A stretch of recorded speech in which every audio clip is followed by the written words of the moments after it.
Welcome back, boys. Today we have one from Bo. The truth about entrepreneurship nobody tells you. Let's check it out. Welcome back, tribe. How's everybody doing? As you can see, I'm in a beautiful wooded area of a park nearby. Today, I wanted to talk to you guys about entrepreneurship and why everybody online has like a super filtered view on it. Basically, you'll see dudes in Lambos and they'll be like posting screenshots of their Stripe dashboard, and it'll show like hundreds of thousands of dollars in there in their bank account. It'll tell you shit like written on the screen, just quit your job, bro, drop ship just like me, follow your passion. It's actually not that simple.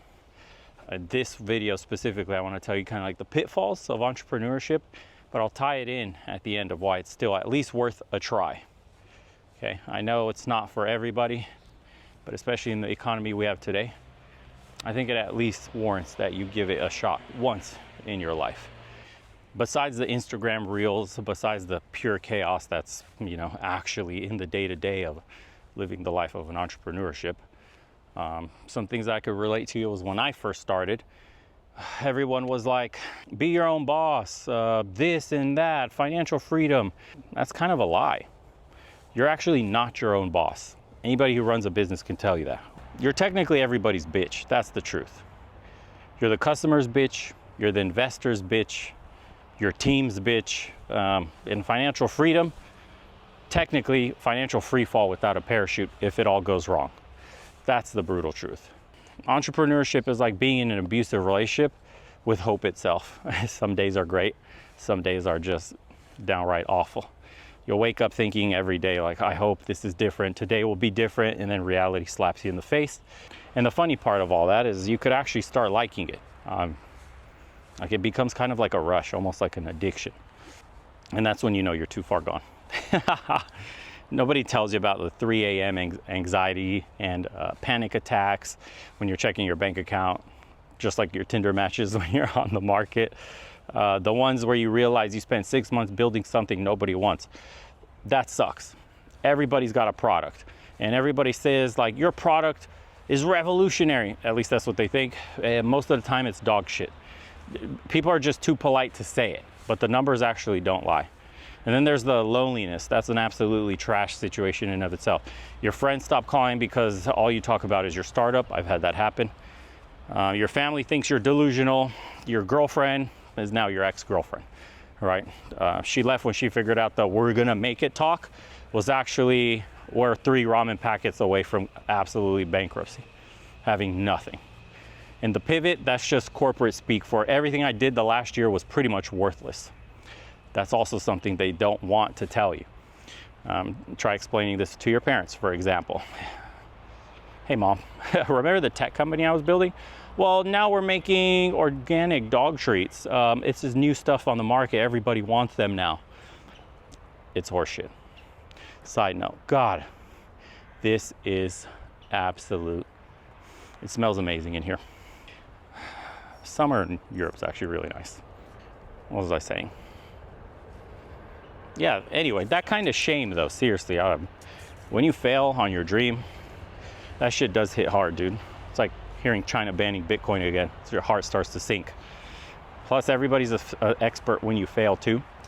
Yeah, but fuck others. At least you tried. Like, how many fucking people do not try? And then they like laugh at you like fucking little gremlins, little goblins. Like, ha ha ha, you didn't make it. Like, shut the fuck up. Hi, bro. Some people who are too scared to start anything themselves become business consultants overnight. Yeah. You should have pivoted sooner. Your MVP was too complex. These NPC critics actually come out like fucking woodwork, dude, cockroaches everywhere. The moment you turn on your kitchen light at 2 a.m., dude, that's when they start scurrying everywhere. That's how it feels. People actually prey on your downfall too. That's what's very strange. The people closest to you. Don't tell anybody your fucking business, bro. Like, fuck it. Like, let the results speak for themselves. If they cannot directly, if you don't think they probably can help you or will support you, then fuck it. Don't tell them.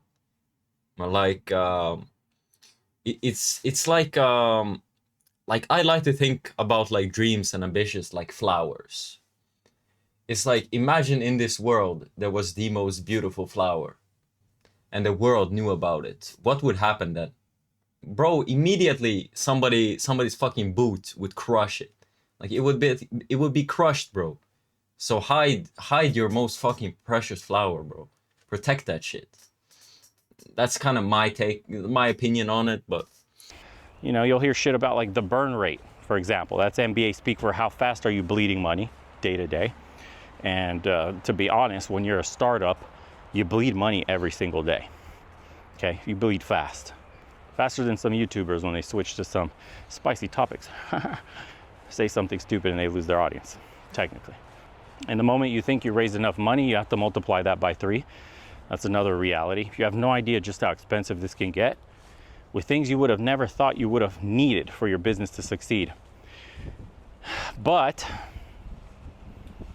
the competition doesn't sleep either. So you have no choice in a sense. While you're grinding, someone smarter, better funded, with a Stanford pedigree is building the same thing but better. The market really does reward the winners. It's kind of rigged, but it kind of isn't. And they probably have a name that sounds like, you know, something stupid, dude. Thrumpin, QWERTY, something catchy, people remember.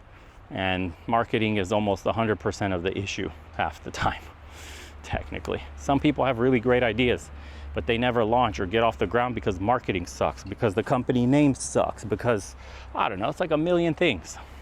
And the brutal truth is the market is a one efficient bitch. It doesn't care about your vision. It just cares about solving problems. You know, your game-changing innovation, for example, the market's looking at it like, that's cool, but can it do my taxes? You know, for example, the gap between what you built and what other people want is wider than the space between my expectations and reality when I started this journey. And everybody who's done the entrepreneurship can pretty much say the same thing. And what nobody warns you about through all of this is what success actually looks like to you. You know, that's a whole nother conversation. Success might not look like what you thought it did when you started. The freedom you wanted, now you're married to the business. Your laptop is your spouse. Your phone notifications are your children. Let me show you guys a little bit of some of this cool view of my walk. Anyways, even your vacations basically come with Wi-Fi requirements, similar to me when I was in Thailand. Like, you can't book a place to be fully disconnected because technically you're always working. There is no weekends. There's no real time off. In the investor pitch meetings you might have, for some of you that are looking for seed money, that's basically the new speed dating where everyone's lying. We're fully committed to your vision means something like, we'll ghost you in 3 weeks. Or let's circle back. Everybody's absolute favorite is corporate for, this is dead, but I'm too polite to say it. You learn to decode this kind of bullshit faster than GPT-4. And what's brutal about entrepreneurship is it strips away your identity in a sense. You go from someone with skills to someone desperate for validation, right? You're becoming kind of like a hustler, a beggar, and a cheerleader for your own delusions all at the same time. And you pitch at grocery stores, you network at your grandma's funeral, everything becomes an opportunity because, you know, desperation does make you creative. But this is the real shit that nobody actually tells you about all of this. Although it sounds negative up until this point, I still think, despite all of this, there's something about building something from nothing that just hits different, dude. Seriously. When you see your first sale, your first happy customer, your first team member who believes in your vision, it's addicting. That rush is stronger than any drug. It's like your first kiss or your first car or your first everything compressed into that moment. It's like a drug. And it's everything that you've been building up until this point, that feeling makes it worth it. Okay, the failure teaches you more than any MBA ever could at whatever snazzy college, right? When you survive the rock bottom moments, and trust me, there are going to be plenty of them, you're going to see that you're more resilient than you thought. And you'll get 3 a.m. anxiety attacks. Those will become like 3 a.m. sessions. You know, you'll wake up and you'll look at your bank account, a sale didn't go through. Something critical happened, the contract got canceled. That stuff keeps you up at night. and you'll be lonely. But that loneliness becomes clarity, right? You learn who actually has your back in these moments. And spoiler alert, it's usually not who you think. Actually, it's most of the time, it's not even your best friends, to be honest. It's like complete strangers. Your biggest fans would most likely be complete strangers. That's what makes this insane. People don't understand that. Some of my biggest haters are some of my closest friends. It's ironic how that actually happens. And every now and then, Like envy sets in with people you know, if you start to want to try something. This shit happened to me as well. Like, what the fuck? And I appreciate everybody who's, you know, been supporting me and watching me. I see you in the comments. See you liking the videos. I appreciate it. then you'll get a DM from someone saying something like, your product changed my life, your videos changed my life, your service was incredible, we haven't had a problem since, blah, blah, blah. You're solving something for somebody. Or you inspired me to start my own thing. I hear that often for my channel, just specifically, you know? And that shit hits different when you've seen all the ugly parts of the business. For example, I own my own brick and mortar style. You know, I've done remodeling and construction, and to see the happy faces of owners, nothing compares to that. And the time that you put in is what you get out of a business. It's kill what you eat. It's not like when you're a salary man. It's not like when you're working for a company and they got you doing overtime. And in that hour of your productivity, you can go super hard or super lazy, but it doesn't change your payout. It's fixed. But with the business, quite literally what you put in will be what comes out on the other end. That's a rush in and of itself. Knowing, there's like this feeling, man, it's super addictive. Knowing that you're working, you could be up at 2 a.m., 3 a.m., working on this dream. You visualize it. You see how your first sale looks, how your first customer looks, the first check you cash. That stuff is incredible when it happens. I mean, quite literally, you're on the outer edges of attaining financial freedom for the first time in your life.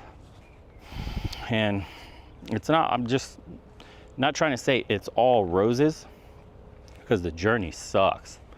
Like I was mentioning earlier, there's going to be stressful moments. There's going to be moments where you think you're going to fail.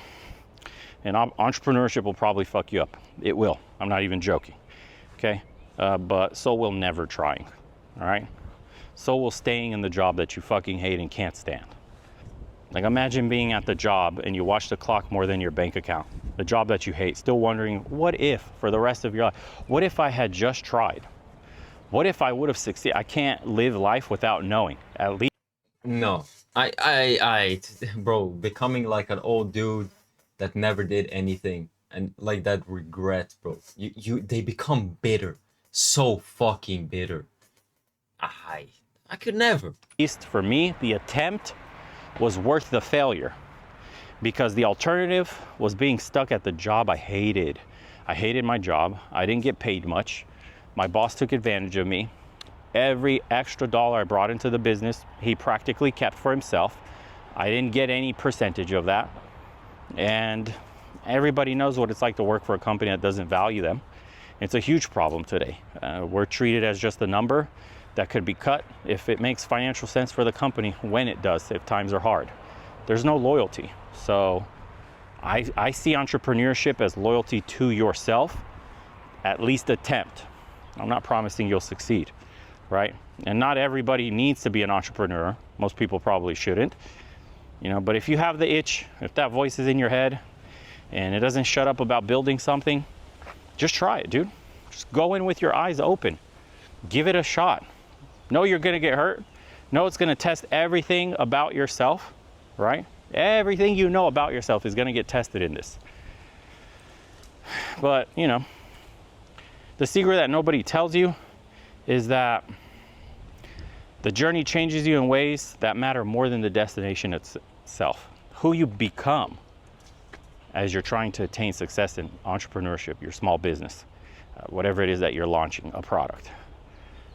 That person at the end of that journey is what really counts through all of this. Okay, you might fail. Actually, you probably will fail. Statistically, you probably will fail. We probably fail multiple times. I've failed at multiple businesses already. People don't know that.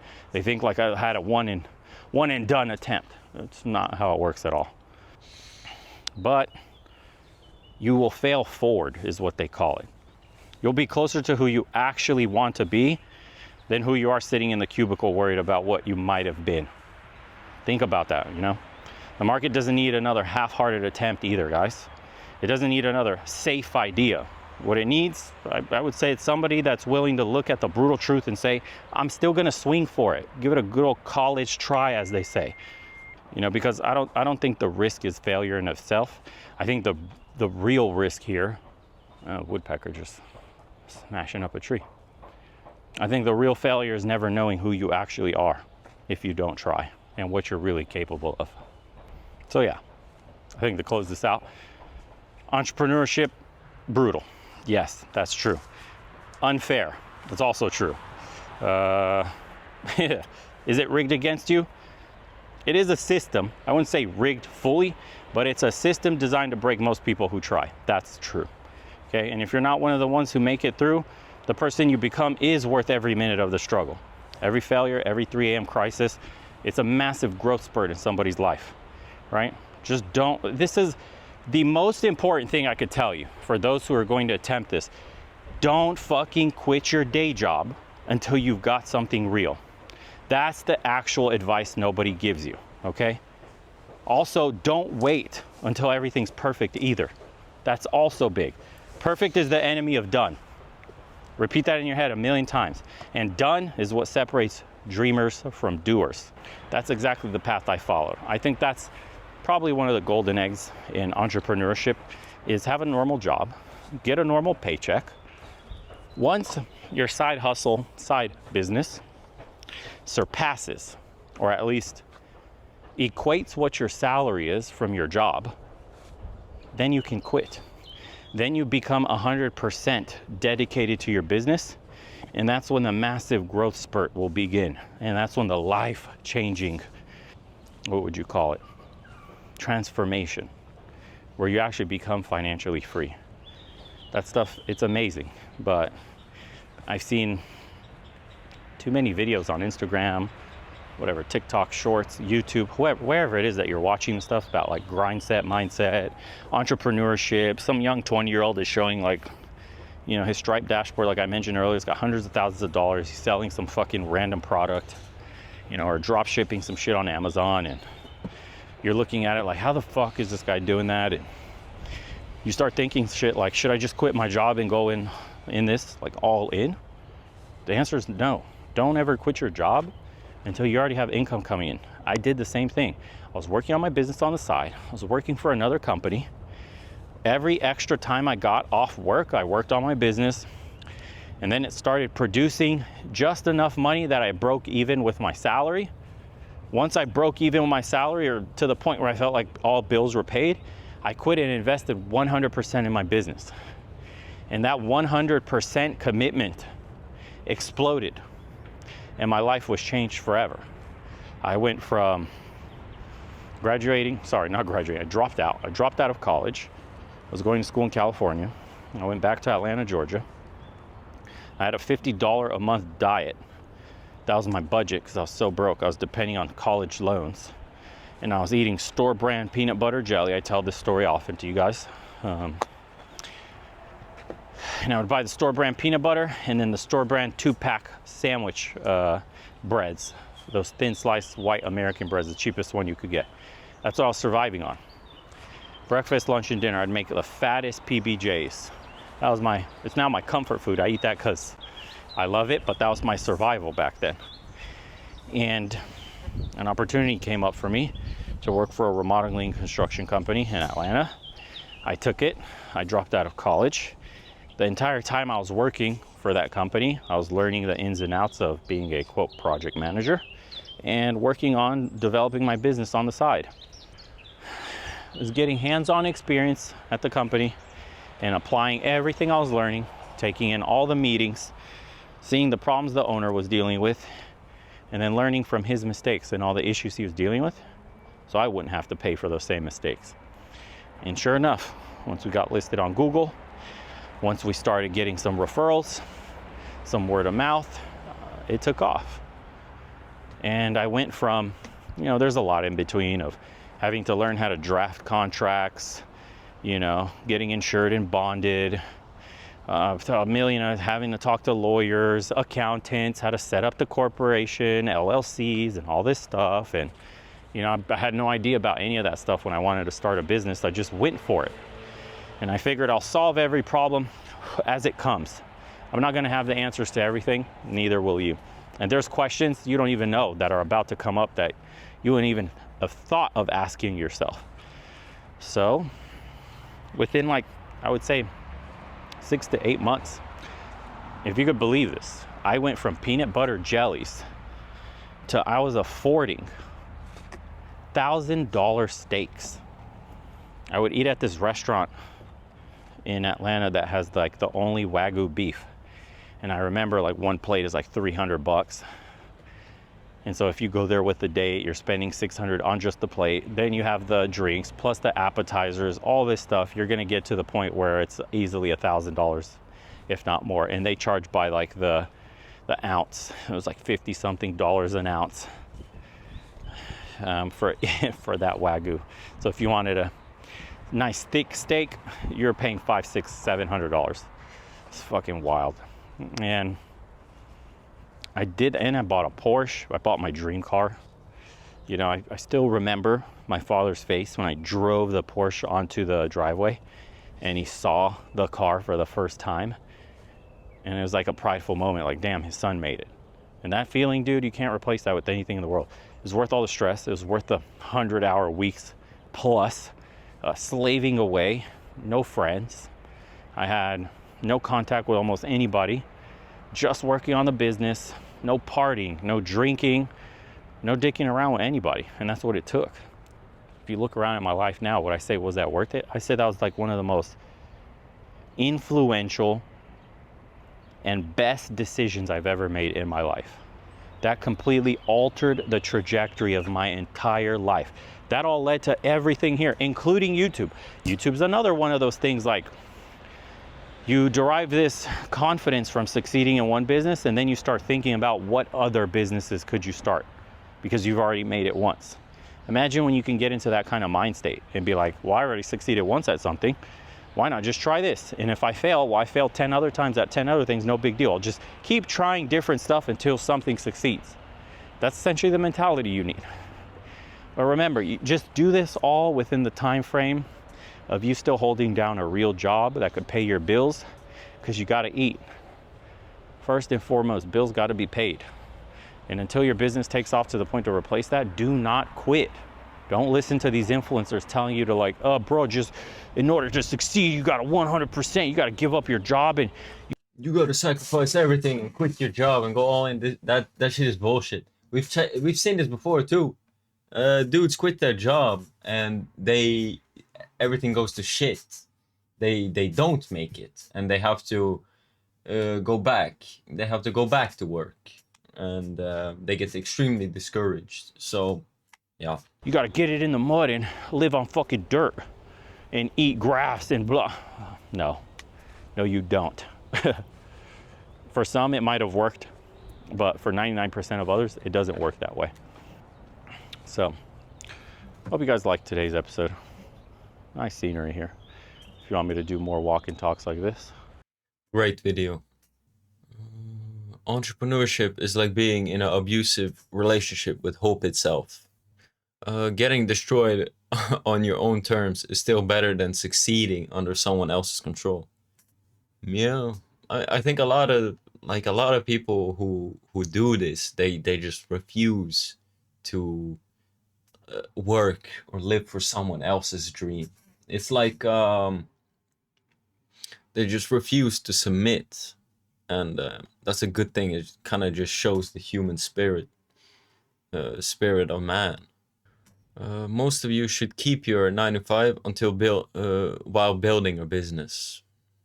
Oh, I'm on welfare and I live with my mom in my mom's basement.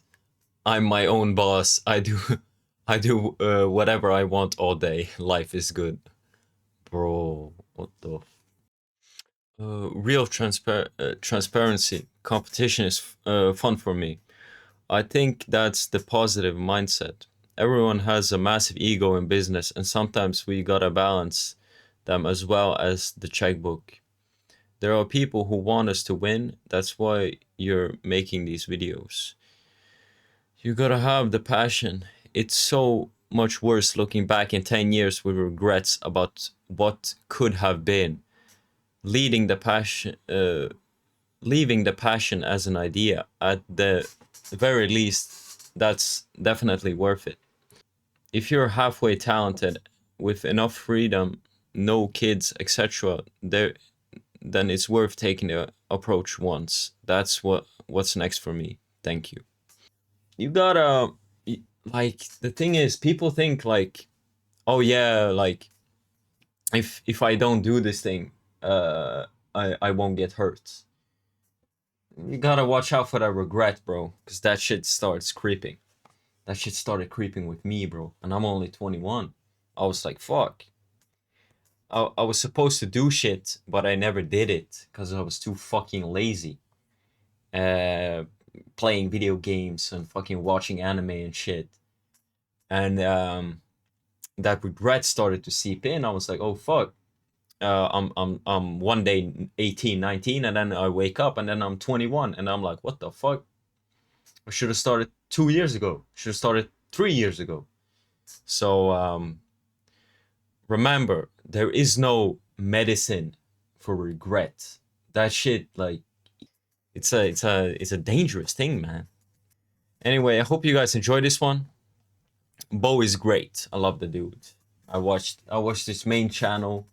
I found him like a year ago or something. He definitely a major inspiration for the channel, and I wish to help dudes out like he does. He's great.